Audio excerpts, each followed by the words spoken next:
Hello, ladies and gents. Thank God it's Friday, and that of course means that it's tank review time as well. By the way, speaking about which, I noticed that this is actually the content that's the least favored by you guys, at least judging from the numbers, especially when I review older machines. Now, this is a bit of a shame, especially as this is the most time-consuming type of content that I do at the moment, so it got me actually thinking. Are reviews actually something that you would like to see in the future in general? Or shall we maybe limit the reviews to the new releases only? It's your call, people. I'm here to entertain, so just let me know. On a different note, many thanks to everyone who tuned into the special Hungarian stream yesterday, where we managed to break a record with peaking at 79 viewers at the same time. Really happy about it. Thanks a lot for all the support. But back to business. On the menu today is a machine that's not really well reviewed at all, and that can actually cause some problems to people when they encounter it on a narrow city road. It's of course the T28 Concept, the Tier 7 American tank destroyer that you get as a reward for completing the second tier of the personal missions. There is actually a pretty amazing ace tanker game waiting for you at the end of the review, so if you are here for the action only, the usual timestamp awaits in the description below. Otherwise, let's jump straight into it. So, what was the T28 Concept originally? Well, it was mostly a paper tank, well, at least meaning that it only ever existed in designs, as also the name suggests. Otherwise, it was designed to be a tough nut to crack, as it was meant to go up against the fortifications on the German Siegfried line during the Second World War. The design was however refused before it even entered prototype phase, and instead of going on with it, it was modified heavily, and eventually it led to the T28 and the T95 super heavy breakthrough tank concepts. So, another American super heavy breakthrough tank, isn't it? Don't worry though, this one is not as slow as its big brothers at Tier 8 and Tier 9. But let's see it in detail. The comparison will be this time around against other Tier 7 premium non-turreted tank destroyers, like the Su-122-44, the Su-122S, the British AT-15A, or the American M56 Scorpion. Starting with the punch it packs, its firepower can probably best described as mediocre. While it does the job, there isn't actually one single area where it will really excel, and the stats are more middle of the road really. The penetration, for example, at 181mm is quite alright and actually in line with the rest of the bunch as well. As is the alpha damage, which is quite meaty with 320 damage per shot on average, and that will actually chew up the same and lower tier opponents quite nicely. It's really more the rate of fire that lets this thing down a little bit. With only 6.3 rounds a minute, you can barely scratch 2000 DPM. And that's not that impressive at this tier, especially considering the crazy Soviet competition. Oh, and by the way, with that penetration, it's highly suggested that you pack some APCR rounds as well, as you will often be forced to face higher tiered, more heavily armored opponents head-on. As for the secondary gun stats, with 0.38 meter dispersion and with a quite bad 4 degrees gun depression only, this thing is definitely not a ridgeline sniper. But there are some good news in the bag as well. The aim time for one at 2.2 seconds is actually quite alright, as are the secondary dispersion values as well, so shooting on the move with this thing is actually not an idea from the devil. Also, your gun arc, that can be quite often be the downfall of non-turreted tank destroyers, is really comfortable as well with 60 degrees, so that's definitely something that you can look forward to. This, by the way, will also help you to angle your armor and keep your gun pointed towards the enemy at the same time. Moving on to protection, 880 HP is alright, although, to be honest, it could be a little bit more on something that relies on taking the enemy's fire on its chin. Talking about which, look at these armor values.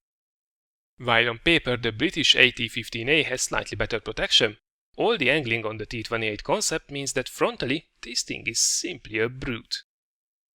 And while it definitely has its weak points, since there are not too many of these machines running around in the random battles, you will definitely run into people oblivious to its weaknesses, at least more than with other tanks and tank destroyers that would also rely on their armor.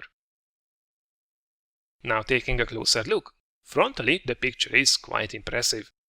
You really need 200mm of plus penetration to go through the lower plate and 250mm plus to go through the front of the superstructure next to the gun mantlet. At the same time, the upper plate is extremely well angled, so unless you can shoot down on it, it's going to be an auto bounce zone.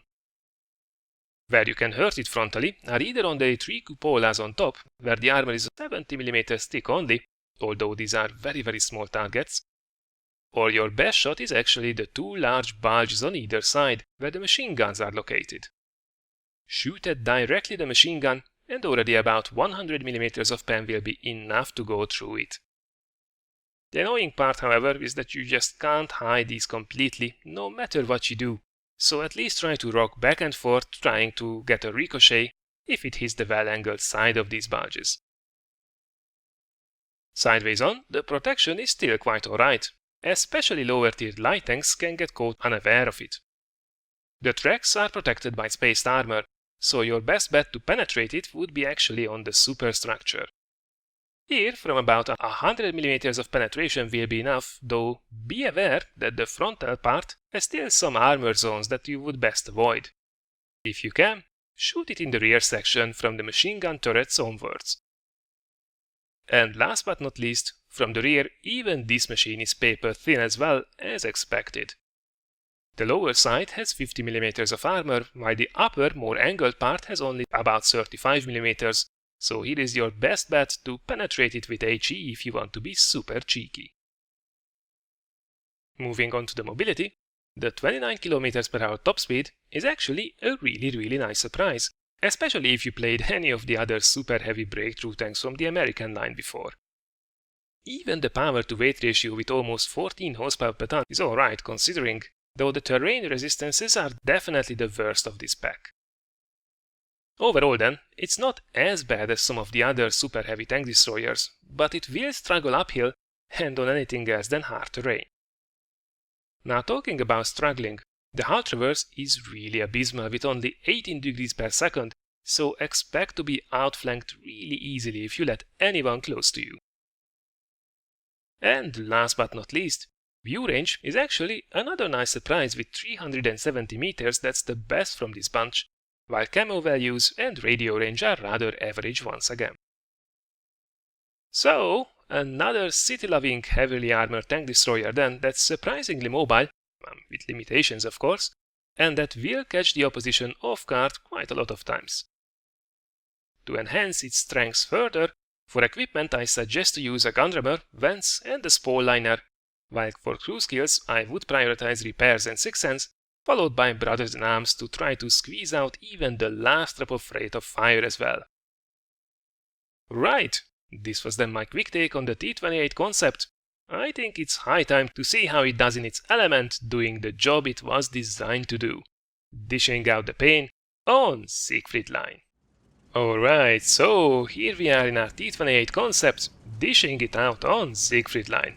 Although with a weird twist, we are actually defending it this time around, which I don't think was originally the plan for this machine. Anyway, it's a city map and we are very happy about this fact.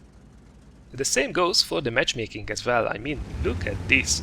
There are only a couple of tier 7s on both of the teams, the rest are tier 6s and tier 5s. That's something that we will be able to chew up really effectively with this machine. And if we have just a little bit of caution, we should be able to bounce most of the incoming fire as well.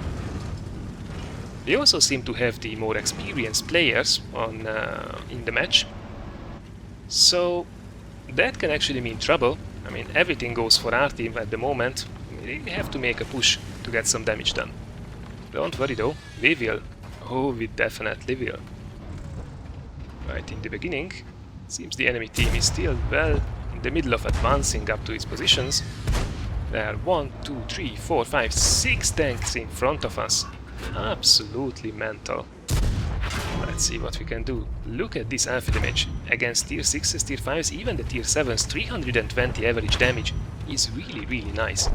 And it will definitely make these guys think about twice popping out. Well, apparently not quite enough. Don't know really what this ELC was doing. I don't think that was the plan. And he bites the dust as well. Look at these guys. They don't really dare to come up in front, even from the sides. The A43 is shooting at the well-protected tracks. So that means we are a tough nut to crack, even from the sides. It seems the Easy 8 had about enough of being completely destroyed behind these rocks. Not the others though, so we just keep on chewing them up. Now the rate of fire on these things is not amazing. However, we are already at 2500 damage. If the enemy tanks are just lining up to get shot, we definitely will not say no to it.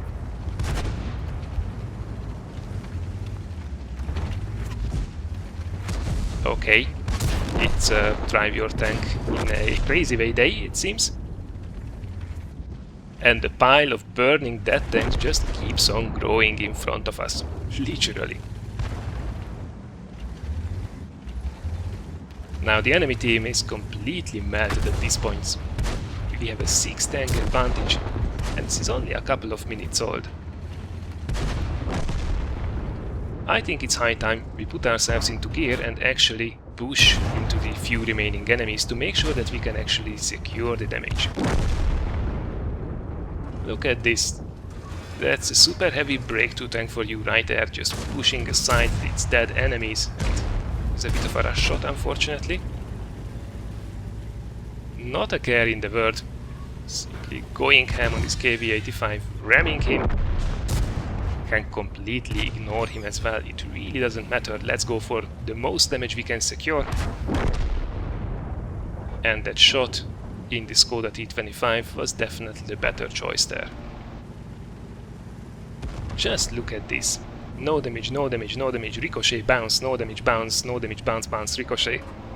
That's what you can pretty much expect from this machine, if you put it in a strong position, and we were in a strong position there, and if you are playing against either inexperienced opponents who really don't know where to shoot this thing, or against lower tiered oppositions. And I think this time around it was really both the case. I managed to sneak in one more shot into the T67, 73 more damage. Why not? Though I think this will be the last that we can secure, and indeed it is. What an absolute crazy game. Well, I think we had a pretty good demonstration of how powerful this machine can be in the right circumstances. Now, obviously, we had ideal conditions. A city map to protect our flanks, and inexperienced enemies that really didn't know what to do with this machine. Like all slowish non-turreted TDs, the T28 Concept is very vulnerable when flanked, and enemies knowing the weak spots can even deal with it frontally. Still, unlike most regular machines, the weak spots on this reward tank are less known to the public, so you will have a lot more success with it. But back to the results. Ace tanker, cool-headed, Confederate, steel wall, and of course high caliber. Not a bad pay for a barely 4-minute game, especially as Lockhazer was lucky enough for this to be his daily double as well. Looking at the team results, I think we can safely say that the enemy team got spanked really hard. 3600 damage and 2 kills were enough for an over 1200 base experience game.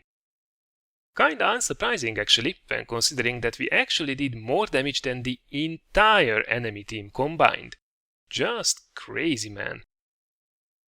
Overall, we fired 15 shots, 14 of which hit the target and 12 of those penetrated as well.